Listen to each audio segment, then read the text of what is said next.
In this episode of Uplifting Impact, we had an awesome conversation with Daniel Shaffer, who's a grant writer and nonprofit consultant extraordinaire with a real focus on minority and women owned businesses.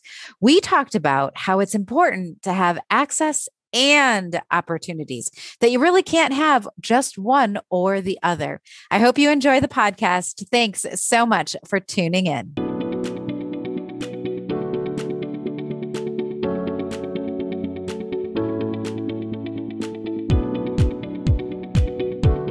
Hello and welcome. So glad to have Daniel Shaffer here with us today on the Uplifting Impact podcast. So Daniel has a really interesting background. He actually has done a lot of work in the Pittsburgh area, which is where he is from. And one of the things that he's focused on is in the freelance grant writing and consulting business. Now, the reason why I was drawn to Daniel is because I know how hard it is to raise money, and I know how hard it is to get in front of foundations. Having run a couple of them myself, I really understand that world. But what Daniel does is he has a real focus on making sure that he can bring nonprofits and startups that have minority-owned or women-owned businesses into the limelight. He really focuses on how he can make sure that he can help clients close the gap in funding and really enter into the philanthropic world. So through his work, he's had the unique opportunity to be able to communicate with foundations directly and contribute towards the success of multiple organizations that are minority and women-led nonprofits and their projects. And I just love that that's your focus, Daniel. I love that you're spending some time with us here today. And my first question to you, first of all, welcome. Thank you. And my first question to you, because I want to get right into this, is how did you end up doing this work, and why are you so passionate about focusing on minority and women-owned businesses? So back in 2017, I did a service year program out here called Pulse. It's Pittsburgh Urban Leadership Service Experience. And I was placed for 11 months in a predominantly Black and historically underserved neighborhood here, kind of in the heart of Pittsburgh. I was placed with, it was a local CDC, or Community Development Corporation. And at the time, I knew absolutely nothing about community development work. Don't you love those service years? Because it gets you the opportunity to go into new spaces, right? My degree was in international studies. Okay. And the program administrator at the time was like, this might not really interest you, I'm not sure, but it's kind of political, kind of international, sort of. What do you think? And so I just kind of ran with it. And so, throughout that time, so 11 months of that program, I was doing things like helping with some small business workshops, home ownership opportunities, and kind of educating the neighborhood on these different opportunities, and helping facilitate meetings and organize meetings. During that time, I also served kind of directly under the person in charge of like policy and advocacy work. And so one of the things I got to do was serve as kind of the staffer for a committee on Pittsburgh's affirmatively furthering fair housing task force. So we talked about all kinds of things like tenant rights and evictions. I'm trying to think of some other things, ensuring different policies that would ensure funding to be directed towards those underserved neighborhoods. Inclusionary zoning was another one we talked about. And so really throughout this service here, I got thrown into a whole bunch of things I knew nothing about. But I really enjoyed that. One of the things that my supervisor at the time said was that community development work and kind of this space I'm in now, I guess, it's kind of like a bug where you either catch it or you don't. And so, throughout the whole year, I kind of shifted into like grant writing, and this is what I'm doing now. And, by the end of that year, we had our exit interview, and, we kind of caught up a little bit because we hadn't talked for like a week or so, we were just busy with stuff. And I just kind of said, pretty sure it's safe to say I caught the bug by now. And she laughed and like had totally forgotten about that. But that kind of sticks there. But really, after finishing the service year, it had been a really amazing experience where, got to interact with local government officials, elected officials, within the actual community and state occasionally, different residents from that neighborhood, and then other people in the community development world. Pittsburgh is a very tight-knit city. So very quickly you got to realize and recognize, all like the main actors. And I realized that, there's a lot of work to do in that space, especially here. And so when the service year ended, I kind of ended up into like the grant writing area, kind of ran with that as a freelance grant writer myself, using some of those networks and connections I had from that neighborhood. And very quickly found myself kind of in a niche that was pretty much every nonprofit I was working with by that point, initial clients, they were small nonprofits or even smaller in terms of grassroots organizations. And pretty much all of them were led by women or minority-led. In this case, they're Black-led. And I didn't really try that. It just kind of happened based on who I knew from that neighborhood, and then who they knew. And quickly, after about 6 months, maybe of doing this work, I started noticing that there's a lot of disproportionate giving, just at least in Pittsburgh alone. I guarantee it's across the country and the world even. But at least here in Pittsburgh, it's disproportionate giving from the foundation world here. It's kind of one of those chicken or the egg things where, the newer nonprofit wants to get funding to do their programs, but in order to get funding from the foundations, they need to have run the programs for a year or two, and they don't have funding to do that. So Sure. It's kind of this endless cycle that I'm like, okay, I don't know I can fix that. I don't even know where to begin with that. But I can at least get people prepared, I guess, to ask for the egg or chicken, whichever. They're kind of prepared for that. So that's really kind of the direction I've taken this.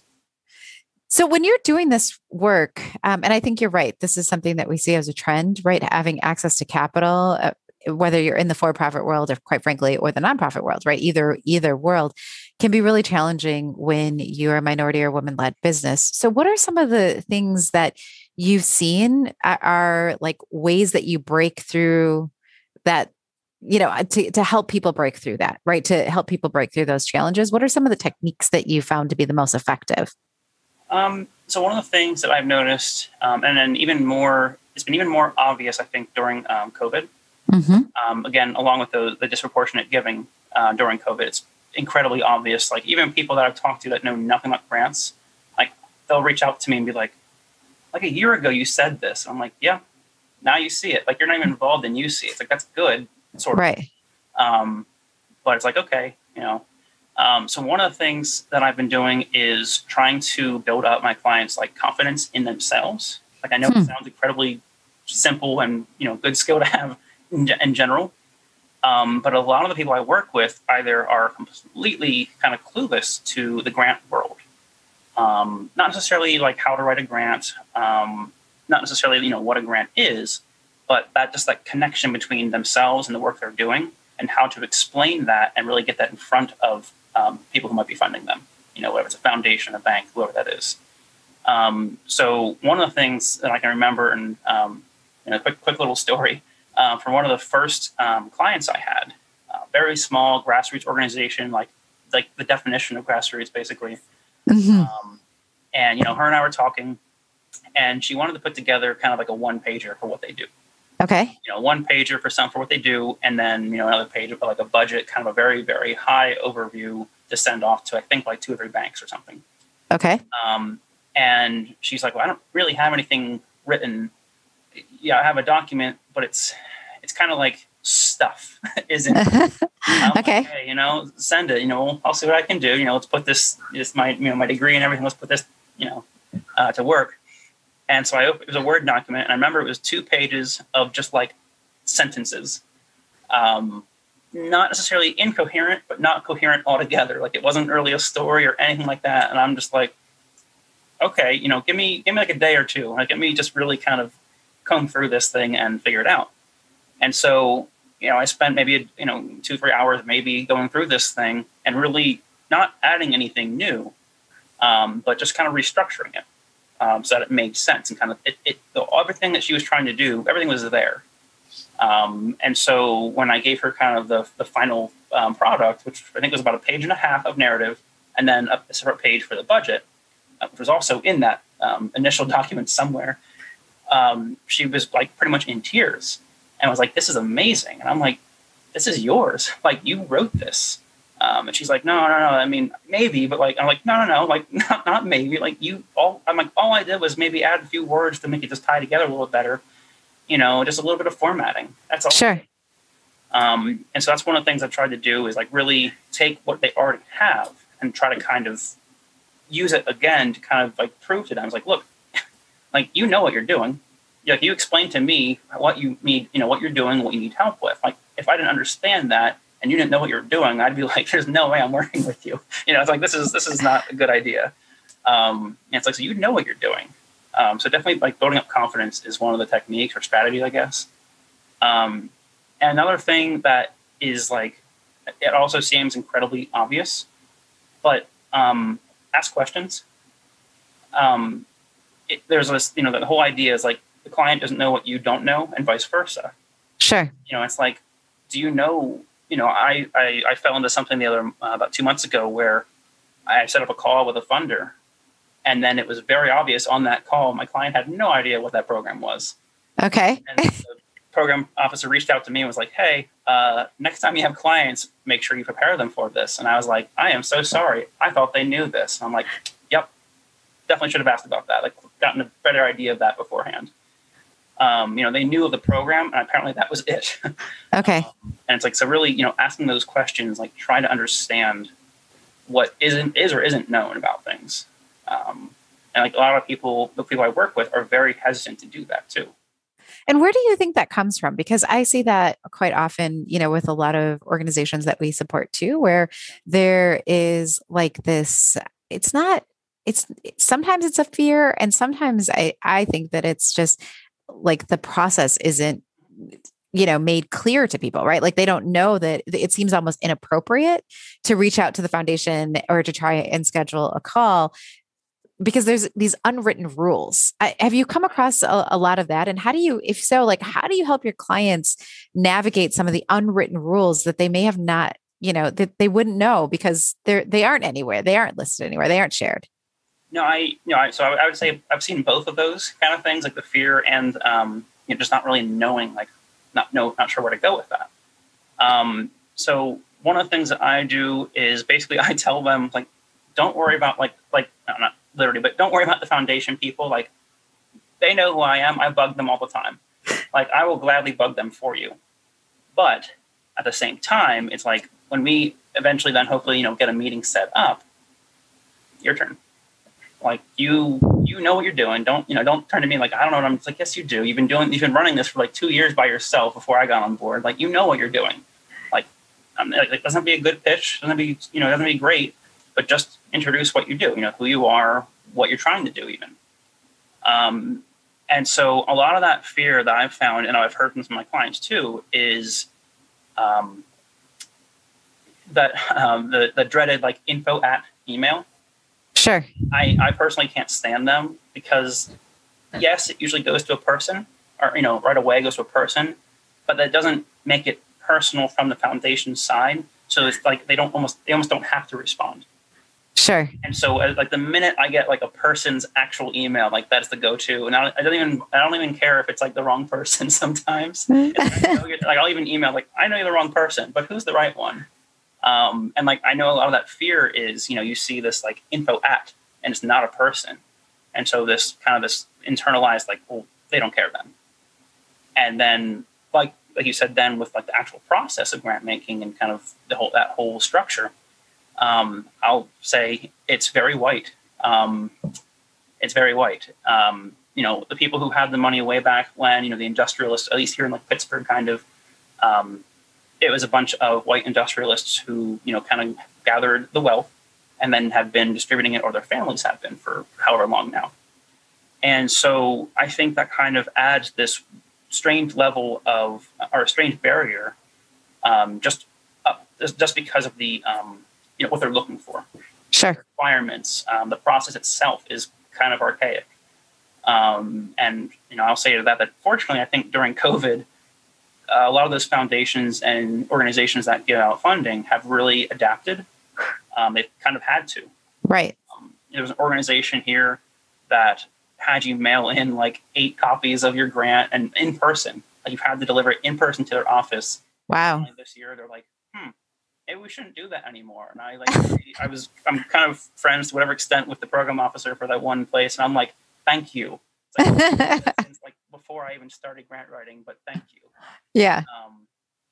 I hope that answers your question there. It's like kind of all the above. Sure. Yeah.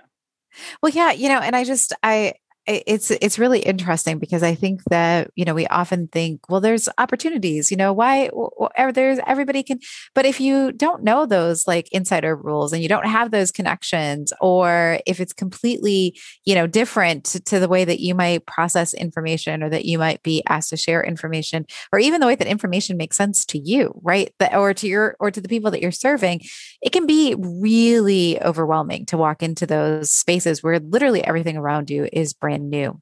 So I have another kind of question just about this, and really thinking about the nonprofit sector in particular. Why do you think it's important, or do you think it's important to have nonprofit organizations that are run by women, or run by minorities, really running, right? Like, why do you think that's important? Or is it important to the ecosystem to have organizations that are led by people of color? So if I can jump back to the last question real quick. Sure. One of the things that kind of frustrates me to no end is when all the different foundations and funding organizations, whoever they are, will say things like, "Oh, check out these new opportunities and opportunities this," and like that is like this strange buzzword. That opportunity is it, and so I try to push for some of the foundation staff I talk to and have a better relationship with, is like, opportunity doesn't really mean anything if people can't access it. Say that again. Opportunity doesn't mean anything if you can't access it. I basically said, like, all these conversations, given, with the murder of George Floyd last summer and everything, foundations keep mentioning, oh, here's this new opportunity for COVID relief, this new opportunity for racial justice. And it's like, that's awesome, cool. But if it's basically catering to the same people, what's the point? The point is, like, I always say, it's like, you can't have both. You need to have the conversation around both things at the same time. Like, even just like, oh, everyone has access to this, but there's nothing there. Right. Everyone has opportunities, but they can't get to it. And it's like, there's no point to have one conversation by itself. Need to have opportunity and access. For those of you listening, write that down and put it in bold, highlight it if you need to, because that's so true, right? What's the sense of having opportunity if you can't have access? Yes. Thank you for going back to that question. And then to jump forward then to the last question. So the importance of having Black-led or women-led or both organizations. I think, honestly, just the diversity in leadership, kind of like I said with the foundations, where the mentality is very white. And so, it adds diversity into who's leading, who's deciding things, it's a matter of like perspective for a lot of nonprofits. It's like, okay, the last 6 CEOs at this place have been white. It's like, well, like, maybe that's why they're possibly, they're not doing anything different. Like, maybe that's why they've been funding the same people or not funding the same people. And, it's important to get those people in there for the sake of, different perspectives. There's all kinds of studies out there that show that more diversity in like C-level, corporations, or at the, executive director level, whatever you want to call that, more diversity is more success, there's more change occurring, and like things are actually productive. And so one of the things I like to do, and it's kind of related to this and the last question, one of the things I like to do is I noticed early on that foundations, at least again in my experience, foundations paid attention to me because I'm white. I'm sure that's not the only reason, but I know it's there. Sure. And I'm this young white grant writer, and it's like, okay, what can I do with that? So one of the things I've started doing, and I kind of enjoy it, like it's kind of a weird game, but I enjoy it, is basically I reach out to the foundation and say, hey, here's who I am. This is what I do. I have a client that's interested, and I think they align with you. Are you interested? And usually they'll agree to whatever, they'll agree and try and set up a meeting or at least email chain or something. But then what I like to do is when we actually have the real meeting is, like I said earlier, is like kind of like like I said, I put my foot in the door. They like, oh, who's trying to get in? They see like, oh, he's white, okay, and then they open the door, and I open the door like for the client to walk in. So it's kind of like a weird like switch thing that I kind of enjoy doing, because like there are some foundations that it doesn't really faze them or anything. And I've noticed a few meetings kind of in the early stages of the pandemic on Zoom where like the foundation staff that's in the call is kind of like, oh, wait, I wasn't expecting this. Exactly. And like I kind of enjoy that little like that moment of like shock kind of from the other side. Daniel, what we call that here is taking your potential and flipping it, right? Like really leveraging your privilege, right? Like, so being able to say and recognize that because of this identity trait that I have, whatever it might be, and you can flip in so many different things, right? Think about, I would say to people listening, think about the identities that you have, and then how can you, like with intention, take that identity and then use it in a way that really is going to help benefit other people. So you just gave a perfect example of something that we talk about all the time, of taking our privilege and turning it into potential. And especially then, to go off of that, especially then during COVID. So one of the things that I've always, the conversations I've had with people, whether they're clients, foundation staff, or kind of colleagues in whatever level there, is like, okay, COVID was, and 2020 in general, but COVID has brought a lot of things to the front that we weren't really paying attention to or didn't get enough attention. And so now you have all these foundations and funders constantly making programs, new programs or rebranding or whatever they do with them to really focus on social justice, racial equity, et cetera. And I'm like, my response is like, so what? Like, okay, you put out a nice little press statement and it looks great, but what are you actually doing? Right. So this whole time, I've had 2 or 3 clients that just in the past couple of months now, they I think I've helped both of them get the one about $200,000 for a program, and the other one about 200 something as well. And like I'm just like kind of using this moment in history, and of course it's like, okay, you're saying you believe these things. Mm-hmm. Like, well, I guess you show us. Yeah, show us. You have to show us that you do it and actually care by funding us. Right. And it kind of puts the foundations in this space where like they can't really not do it without a very good reason. Sure. And so it's kind of been, like I said, kind of a weird game of just trying to like gauge. I guess it's like gauging the guilt, kind of trying to figure out like where they stand on this. And like if they actually stand where they say they do. Yeah. I wouldn't say gauging the guilt. I would say gauging the commitment, right? I mean, that's what it is, right? Like because I think it's important, that like when we're looking at processes and we're looking at systems, I actually advise people that not to play with guilt, because guilt will go, right? Like guilt comes and goes. It's in waves. It's part of but if you talk about commitment, if you talk about like, what are your values? Are you living in your values? Like those are things that I feel like are much steadier rocks, right? And then that's the kind of thing that leads to long-term commitment. So I didn't mean to, I understand what you're saying though, right? Because a lot of this, I think people are trying to wrestle with like that emotion of guilt, and then they've come up with a commitment or they've come up with whatever, but really resting on that, right? And coming back to that, I think is incredibly powerful. Well, Daniel, I am so sorry that our time has come to an end, but I would know that there's people who are probably interested in just learning a little bit more about your techniques and how you're taking that privilege and turning it into potential in the space of raising funds and kind of what that looks like. So if our listeners are looking for somebody with your expertise, how do they find you, Daniel? Yeah, so I am very active on LinkedIn, maybe too much. But yeah, my thing on there is Daniel Shaffer, exactly as it is in the podcast here. Feel free to, send a connect request. Actually send a message or a note if you can, just so I know where you're coming from. But yeah, that's probably the best way to reach me. Awesome. Well, Daniel, thank you so much for all the work that you're doing in Pittsburgh and beyond as you're working with your clients to make sure that they're getting not only the opportunity, but also the access to the kind of financial resources that they need in order to thrive and do the good work that they're doing. We really, really appreciate you.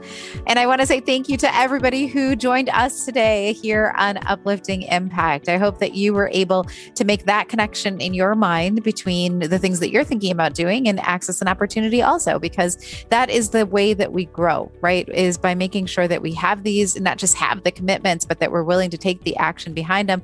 And that when we put them out into the world, that people can access them. So those things, right? All of them have to be there and all of them have to be working together. So we just want to say thank you for joining us for another episode of Uplifting Impact. We strongly believe that the more we can have these conversations, the more tools we can put in our toolkit, the more inclusive we can make the world. So please share, and we'd love to see you on our next episode. Thank you.